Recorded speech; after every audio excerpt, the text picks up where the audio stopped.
물거나 막 심하게 발버둥 치는 이런 친구들을 다루려고 하면은 조금 어려우실 수 있다라고 항상 말씀을 드려요. 이거를 강아지가 할 수 있도록 만들기 위한 사전에 어떤 절차들이 있거든요.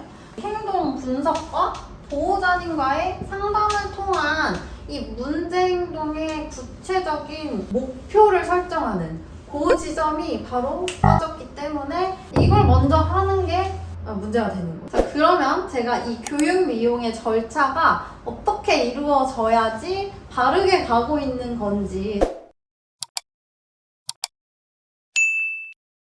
안녕하세요. 대표님이 저희 피어풀이 국내 최초 인증 그루머시잖아요. 네. 이제 이런 피어풀이가 더 많이 활성화되는 것 같더라고요. 근데 그런 걸로도 저희 어글리독처럼 이런 문제 행동을 충분히 해결할 수 있는지 그게 궁금해서 여쭤봅니다. 교육미용 양성과정 운영하면서 이제 미용사 선생님들 대상으로 강의를 많이 하잖아요. 제가 이 강의 처음 시작할 때 말씀드리는 것 중에 하나가 이것만 가지고, 그러니까 교육미용이나 뭐 피어풀이나 그 코스 하나만 가지고 이용할 때 막 물거나 막 심하게 발버둥 치는 이런 친구들을 다루려고 하면은 조금 어려우실 수 있다라고 항상 말씀을 드려요.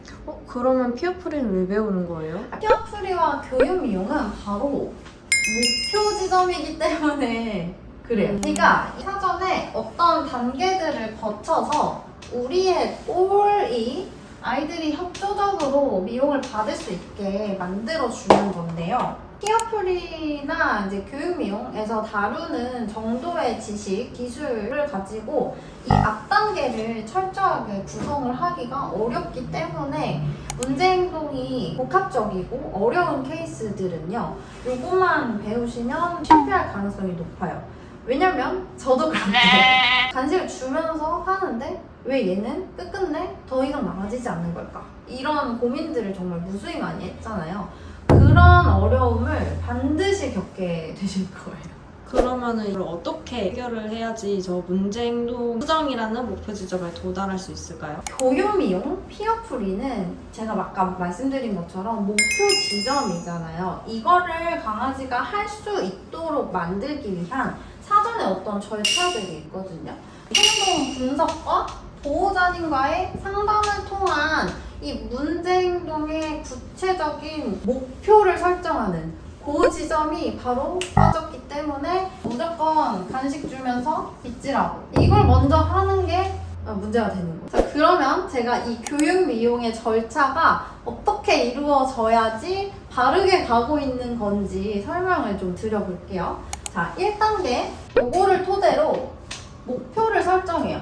강아지가 어떤 행동 문제를 가지고 있고 보호자님은 이 문제 행동이 어떻게 변화했으면 좋겠고 현실적으로 보호자가 희망하는 그 목표를 어느 정도의 만에 도달할 수 있을지를 예측을 하고 교육을 바로 해도 괜찮을지 이것들을 분류를 하는 과정을 거치는 거예요. 왜냐면 이분과의 협업이 필요할 수 있기 때문이거든요. 문제 행동이 발생을 하는 그 원인이 신체적인 문제가 있어서 이 행동 이슈가 생겨나고 있다라고 한다면 이 치료를 먼저 해야 되는 부분이거든요.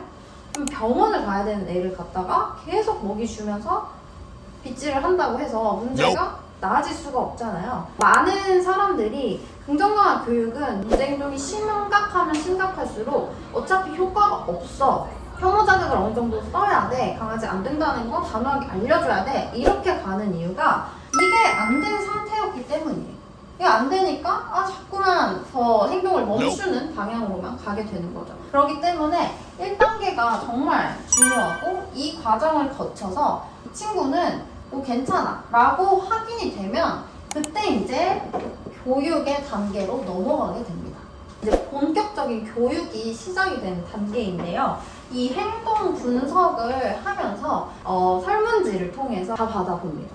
그래서 이 친구가 밥은 언제 먹고 산책은 언제 나가고 미용 상황 이밖에 일어나는 행동 이슈는 없는지 이것들을 검토를 하고요.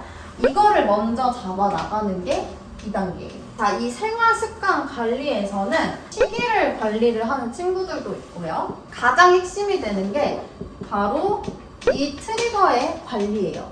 자, 많은 사람들이 미용 교육에 실패하는 이유가 뭐냐면요. 이용만 보고 해결을 하려고 해요.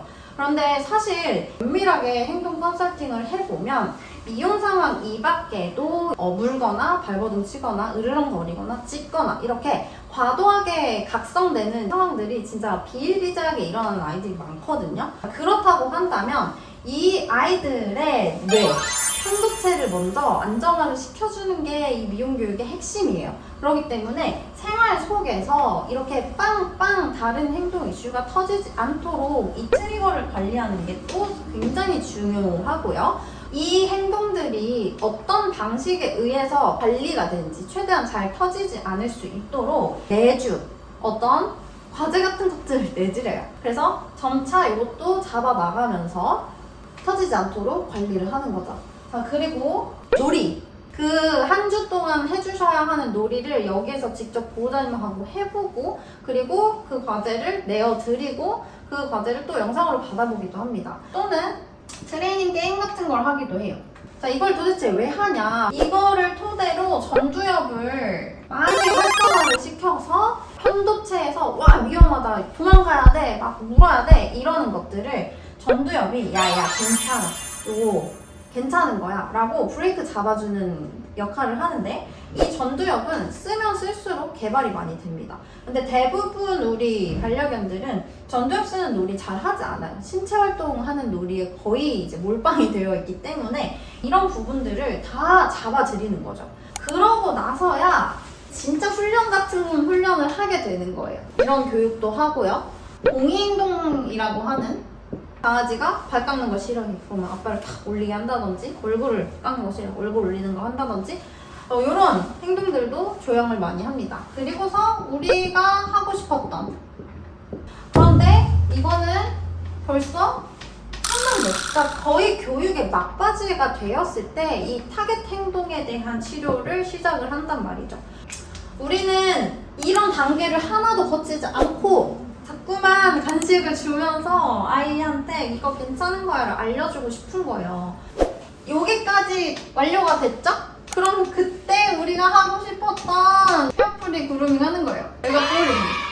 이런 식으로 어떤 친구들은 이게 가능하고요, 바로. 어떤 아이들은 이거 절대 안 돼. 이거 다 해야 돼. 이런 아이들이 있단 말이에요. 근데 이거를 보기가 어려운 것 같아요. 네. 아, 그러면은 행동 분석이 제일 중요하네요. 완전. 이거를 하기 위해서 제가 IABC 인증을 또 받았잖아요. IABC 준비하면서 이거 한국에도 이런 시스템이 만들어져야 돼 라고 생각을 했던 게 뭐냐면은, IABC는 컨설팅하는 직무 영역과 훈련을 하는 직무의 영역을 분리를 해놓고요. 각각의 인증을 따로 합니다. 그러니까 각각이 갖고 있는 직무의 역량이 다르다는 거예요. 자, 훈련 같은 경우는 과학적인 이론을 어느 정도 그 베이스에 깔아놓고서 기술적으로 얼마나 뛰어나게 동물을 정말 훈련을 시킬 수 있는가, 요거를 본단 말이죠. 근데 행동 컨설턴트 시험은 이 사람이 얼만큼 이 동물의 문제 행동을 잘 분석해내는가, 요거를 본단 말이에요. 그래서 이 영역이 각각 분리되어 있다는 게 전 제일 흥미로웠고, 이런 과정들이 반드시 우리나라에도 좀 자리가 잡혔으면 좋겠다라는 생각이 들어요. 왜냐면 수의사하고 협업을 해야 될지 아니면 다른 전문가하고 또 협업을 해야 될지, 이거가 지금 일단 감별이 잘 안 되는 상태이기 때문에 그냥 디립다 훈련하다가 좀 실패하는 경우들이 많은 거죠. 그럼 결국에는 IABC 인증도 받으시고 저희는 컨설팅까지 하고 있잖아요. 근데 이렇게 문제 행동을 수정하고 싶은 다른 미용사분들도 굉장히 많으실 텐데, 이런 분들을 위한 강의를 만들어주시면 어떨지. 그래서 제가 만들었어요. 지금 하려고 하는 강의는 전문가 분들이 가장 어려워하는 두 가지를 묶었어요. 컨설팅에서는 분석을 하게 될 거고요. 보호자와의 상담을 통해서 목표 설정을 하게 될 거예요. 이게 곧 커리큘럼이 될 거겠죠? 수업을 계약을 했어요, 보호자님과. 그럼 보호자를 또 코칭을 해줘야 되는 게 우리의 임무예요. 보호자에게 트레이닝을 지도하고 생활 습관을 지도하는 이 지도 기술에 대한 내용을 같이 담았습니다. 우리가 행동을 분석을 제대로 하려면 교육미용이나 피어프리 코스에서 배웠던 분감화 그 이론 하나만 가지고는 너무나 부족해요. 그렇기 때문에 아까 전에 제가 설명드렸던 것처럼 이 각각의 행동 이슈별로 이런 트리거 걸리면 어떻게 해야 되고 이 사람들을 보내고 나서 이거를 받아보았을 때 내가 이 친구의 원인을 뭘로 볼 것인가 프리즈 하려고 할 건가 간트레이드 하려고 할 건가 분류하는 과정 이런 것들을 정말 진짜 제가 그동안 맨땅에 헤딩하면서 취합한 노하우 플러스 국제 행동 컨설턴트 협회 인증을 받으면서 공부했던 내용들 모두 모아서 강의를 만들었습니다. 결론적으로 저는 오늘 이 강의를 찍은 이유가 많은 분들이 일단은 먹이를 주면서 뭔가를 해보시다가 결국에는 실패하고 공정강화 교육은 역시 문제행동이 심각한 친구들한테는 할 수 없어. 역시 혐오자극을 사용할 수밖에 없어. 이렇게 가는 게 너무 답답했기 때문이에요. 그래서 우리 교육 미용, 피어프리 그루밍 뭐라고 부르던 간에 긍정강화 방식의 교육이 접목된 이런 미용 방식은 3가지 정도의 역량이 이 전문가한테 필요한 거거든요. 첫 번째가 우리 지금 오픈한 이 역량과 트레이닝 중에서 행동을 조형하는 트레이닝이 있어요. 세 번째도 트레이닝 기술인데 이것은 바로 감정의 변화를 이끌어내는 준감화 교육이라고도 하죠. 이런 것들을 할 수 있는 역량이 필요합니다. 저희 수강생 선생님 중에 정말 한 1년 딱 깔끔하게 투자를 하시고 지금 엄청 잘 되셔서 확장도 하시고 나름 열심히 또 활동도 하고 계시거든요. 그 선생님께서 진짜 이거 3가지 모르면 교육용 하기 어려울 것 같긴 하다라고 하셨어요. 그래서 이거 3가지 다 배울 수 있는 국내에서 가장 전문성 있는 기관 또 어글리독 아니겠습니까? 저희 홈페이지 들어오셔서 교육미용 전문가 양성과정 클릭하시면 이 교육과정들 다 하나씩 살펴보실 수 있으실 테니까요. 진짜로 교육미용이나 피어프리 그루밍 통해서 강아지들 행동 이슈 수정을 해내고 싶다라고 한다면 이 교육과정도 많은 관심 부탁드리겠습니다.